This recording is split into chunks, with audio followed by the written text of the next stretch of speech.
नमस्कार। Capital TV का खास शो राहुल का अग्निपथ देख रहे हैं आप। मैं हूं आपके साथ पूजा। बीजेपी एक तरफ जहां कांग्रेस मुक्त भारत के नारे के साथ अपने चुनावी अभियान में फिर से साल 2024 में नरेंद्र मोदी की अगुवाई में जीत की हैट्रिक लगाने के लिए बेकरार नजर आ रही है, तो वहीं कांग्रेस राहुल गांधी की भारत जोड़ो यात्रा के जरिए विपक्षी एकता को मजबूत करने की कोशिश में लगी है। भारत जोड़ो यात्रा का समापन 30 जनवरी को होना है। राहुल गांधी यात्रा के समापन पर श्रीनगर में तिरंगा फहराएंगे और इस अवसर पर विपक्ष को एकजुट करने की कोशिश की जा रही है। इसी के लिए कांग्रेस अध्यक्ष मल्लिकार्जुन खड़गे ने भारत जोड़ो यात्रा के समापन कार्यक्रम में शिरकत करने के लिए समान विचारधारा वाले 21 विपक्षी दलों के नेताओं को आमंत्रित किया है, तो वहीं 7 विपक्षी दलों के नेताओं से किनारा भी कर लिया है। तो क्या कांग्रेस के विपक्ष को एकजुट करने की कोशिश सफल होगी? आज इसी पे चर्चा करेंगे। बातचीत के लिए मेरे साथ स्टूडियो में मौजूद हैं कैपिटल टीवी के एग्जीक्यूटिव एडिटर राजीव जी। राजीव जी, बहुत बहुत स्वागत है आपका। ये जो लेटर 21 दलों को भेजा गया है, कोई आएगा भी या नहीं आएगा? देखिए, आने की बात तो बाद की है, लेकिन सबसे पहले बात यह है कि जो ये बात कही जाती है कि समान विचारधारा वाली पार्टियों को आमंत्रित किया गया है। ये समान विचारधारा कांग्रेस की क्या है? जो इन विपक्षी पार्टियों से, जिन पार्टियों को आमंत्रित किया गया है, उनकी विचारधारा क्या समान है? जो समाजवादी पार्टियां, जो भी जेपी आंदोलन से निकली हुई पार्टियां हैं, जनता पार्टी से अलग अलग हिस्सों में बटी हुई राजद हो, सपा हो, ये सारी पार्टियां, जो जनता दल सेकुलर हो, इन लोगों ने अभियान चलाया था किसके खिलाफ? कांग्रेस के खिलाफ। इनके विचारधारा में पूरी तरह से स्पष्ट तरीके से विपरीत दिशा में चलने वाले हैं। यानी कि इंदिरा गांधी के खिलाफ, कांग्रेस के डिक्टेटरशिप के खिलाफ इन लोगों ने आंदोलन चलाया। उस आंदोलन से उपजने के बाद जनता पार्टी बाद में अलग अलग हिस्सों में बिखर गई। जनता दल बनी, जनता दल सेकुलर, जनता दल यूनाइटेड, वो उसके बाद समाजवादी पार्टी, जनता परिवार की पार्टियां, चाहे लोक दल हो, राष्ट्रीय लोक दल हो, ये सारी की सारी पार्टियां कांग्रेस के खिलाफ ही पैदा हुई है। तो इनकी विचारधारा समान हो नहीं सकती। दूसरी बात यह है कि समान विचारधारा वाली पार्टियों में वो पार्टियां हैं जो कांग्रेस से अलग होकर कुछ नेताओं ने बनाई है। जो कांग्रेस से अलग हुए, उन्होंने साफ तौर पर कह दिया था कि उनका वैचारिक मतभेद पैदा हुआ, इसके कारण उन्होंने कांग्रेस पार्टी छोड़ी है।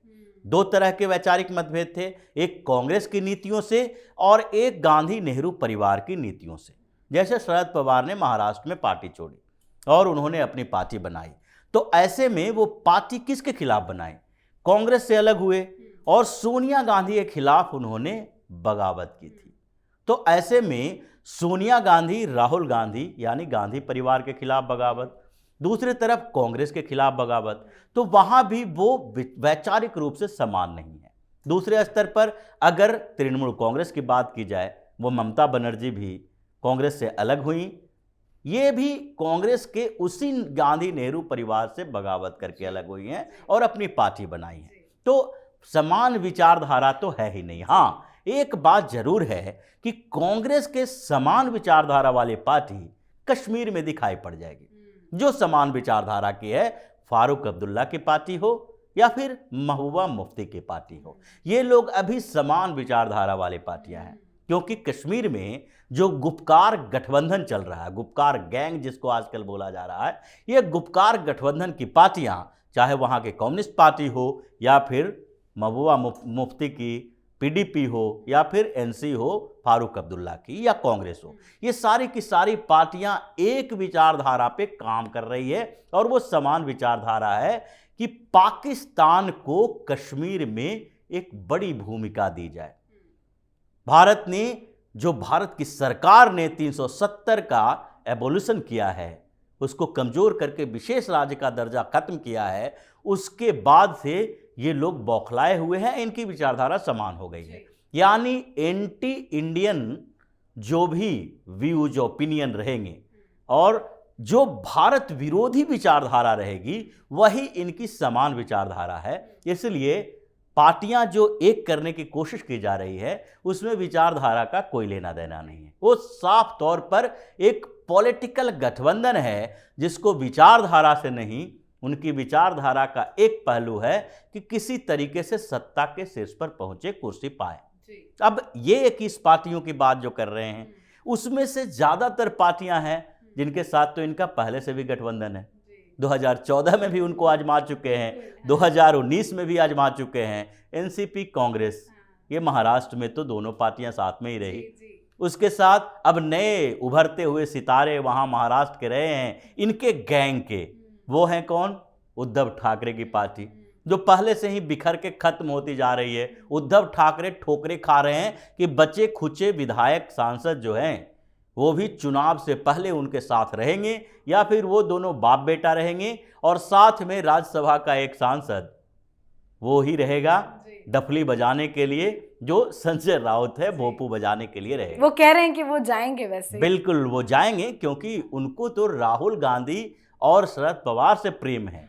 उनको प्रेम कहीं उद्धव ठाकरे के परिवार से नहीं है, वो तो उद्धव ठाकरे के विनाश के लिए आए हैं। जिस तरीके से महाभारत में शकुनी अगर अपना देश छोड़ करके इनके साथ, धृतराष्ट्र के साथ, तो लोगों को बाद में पता चला कि भाई इसकी तो पूरी मंशा ही थी कि कुरु वंश को खत्म करना है, विनाश करना है इसका, क्योंकि वो बदले की भावना से वहां रह रहा था। रह तो रहा था वहीं हसीनापुर में, और हसीनापुर में अपने भांजे की बात करता था, अपने बहनोई की बहन की बात करता था। ठीक उसी तरीके से संजय राउत है, वो बात तो उद्धव ठाकरे की करेगा, लेकिन शरद पवार और राहुल गांधी के एजेंट के तौर पर शिवसेना को बर्बाद करने में लगा है। अब उन लोगों के साथ लेकर ये 2024 में चुनाव लड़ने की कोशिश कर रहे हैं।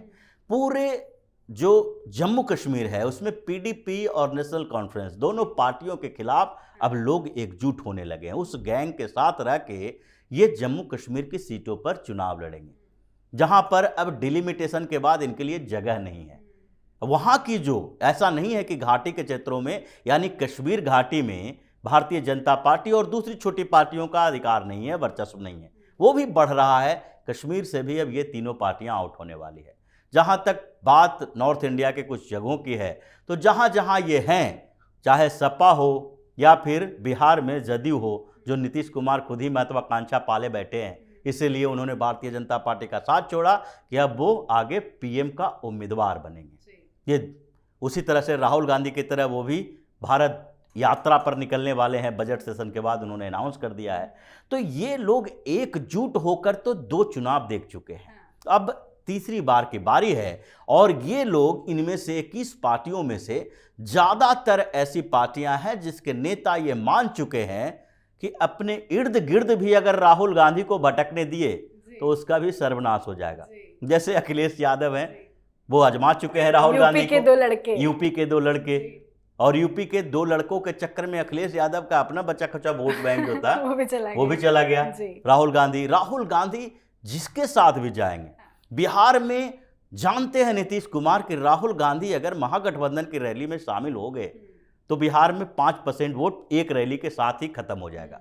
तो इसलिए अलग अलग क्षेत्रों में सारे नेता मानते हैं कि राहुल गांधी का इस्तेमाल नहीं किया जा सकता, इनको सिर्फ थोड़े बहुत हंसी मजाक के साथ कहा जा सकता है। जैसे शत्रुघ्न सिन्हा की बात करें कि शत्रुघ्न सिन्हा ने कुछ दिन पहले बोल दिया कि भाई राहुल गांधी की भारत जोड़ो यात्रा तो बहुत बेहतर है, ये युवाओं को जोड़ रहे हैं। ममता बनर्जी ने सीधे तौर पर, टीएमसी ने इनकार कर दिया कि ये शत्रुघ्न सिन्हा के पर्सनल विचार हो सकते हैं, इससे पार्टी का कोई लेना देना नहीं है, क्योंकि उनका मानना है कि राहुल गांधी का ये भारत जोड़ो यात्रा है, वो भारत जोड़ो नहीं, विपक्ष को बर्बाद करके ममता बनर्जी के आगे महत्वाकांक्षा को रोकने का एक यात्रा है। ये विपक्षी एकता की बात कर रहे हैं ना, ये भारतीय जनता पार्टी को या पीएम मोदी को चैलेंज करने की बात नहीं कर रहे, ये बात कर रहे हैं कि राहुल गांधी को मोदी के सामने खड़ा करो। और वो खड़ा कौन करेगा? वो भाजपा तो कर नहीं सकती है, वो यही छोटी छोटी पार्टियां मिलके उसको खड़ा करने की, लेकिन यहाँ तो पीएम बनने का सपना नीतीश भी देख रहे हैं, ममता भी देख रहे हैं, तो कैसे? बिल्कुल, शरद पवार भी देख रहे हैं, ममता भी देख रही है, और ये सारे के सारे लोग इकट्ठे होने की कोशिश में लगे हैं।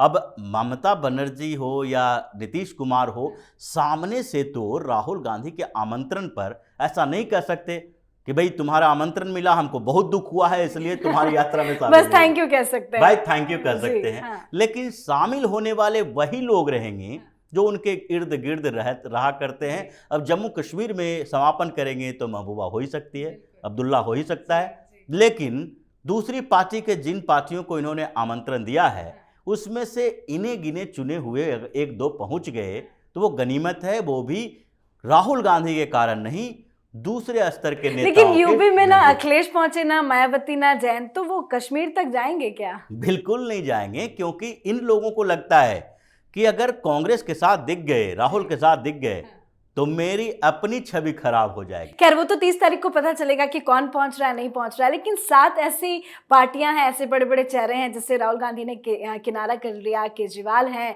और ओवैसी साहब हैं, ऐसे कुछ लोग हैं। क्या वजह हो सकती है इसके पीछे? वजह तो एक ही है कि इन लोगों को जो भारत जोड़ो यात्रा, यानी कि ओरिजिनली क्या है ये मुस्लिम जोड़ो यात्रा, अब मुसलमानों को कांग्रेस के साथ जोड़ने में जो भी विरोधी होगा उसके साथ ये गठबंधन नहीं कर सकते।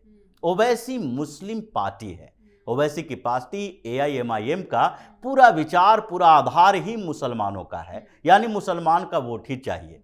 अब उनको अपने साथ लेने का मतलब है कि कांग्रेस को फायदा कम होगा, नुकसान ज़्यादा हो सकता है, मुसलमान तो उसके साथ जाएंगे।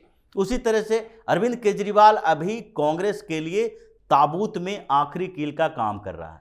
अरविंद केजरीवाल हर जगह पर कांग्रेस को बेदखल कर रहा है। पंजाब में देखिए, दिल्ली में देखिए, गुजरात में कम से कम 20 से 30 सीटें अरविंद केजरीवाल के कारण कांग्रेस आ रही है विधानसभा की। तो ऐसे में अरविंद केजरीवाल के साथ भी वही समस्या है। तो ये मुस्लिम और कांग्रेस, ये दोनों के बीच के में जो भी आने वाले हैं उनको से ये दूरी बना के रखें। यहाँ समान विचारधारा का, यहाँ विचारधारा से मतलब नहीं है। यहाँ विचारधारा तो अगर देखा जाए तो सबसे बेहतर विचारधारा, समान विचारधारा में कांग्रेस की विचारधारा और ओवैसी की विचारधारा एक ही है। आम आदमी पार्टी की विचारधारा भी एक ही है, कांग्रेस की तरह तुष्टीकरण की राजनीति भी और करप्शन की राजनीति भी। झूठ फरेब जितना अरविंद केजरीवाल बोल लेते हैं ये राहुल गांधी भी नहीं बोल पाते। तो ये विचारधारा, जो समान विचारधारा वाली पार्टियां हैं उन पार्टियों को हटाओ और जो विरोधी विचारधारा वाली पार्टी है उनको जोड़ो। तो ये कंट्राडिक्शन है राहुल गांधी, मतलब बहुत और मुश्किल कांग्रेस होगा के अंदर। एकजुट करना। बिल्कुल। बहुत बहुत धन्यवाद समझाने के धन्यवाद। लिए। तो कांग्रेस की कोशिश है विपक्ष को एकजुट करने की, पर लगता है इस कोशिश में राहुल गांधी को बड़ा झटका लगने वाला है। विपक्ष की सहमति नजर नहीं आ रही, तो वहीं अरविंद केजरीवाल, KCR, मौलाना बदरुद्दीन अजमल और ओवैसी से कांग्रेस ने किनारा कर लिया है।